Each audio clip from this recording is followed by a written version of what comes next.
Hello and welcome to episode 38 of the Persimmon Challenge. I'm your host, Jory Caron. I had this idea where I said maybe I haven't enjoyed the persimmon because it hasn't been real enough yet. You know, maybe I haven't personified it yet. I haven't become friends with it yet. Maybe if I knew more about its life story, then, and only then, I could enjoy the persimmon. So may I introduce you to Mr. Persimmon. Hey, Jory, how you doing? Oh, I'm doing all right. Beep-beep-bop-boop.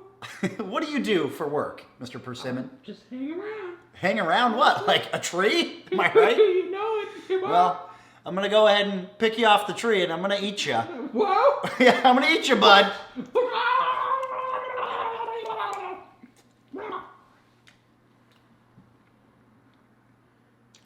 What's wrong?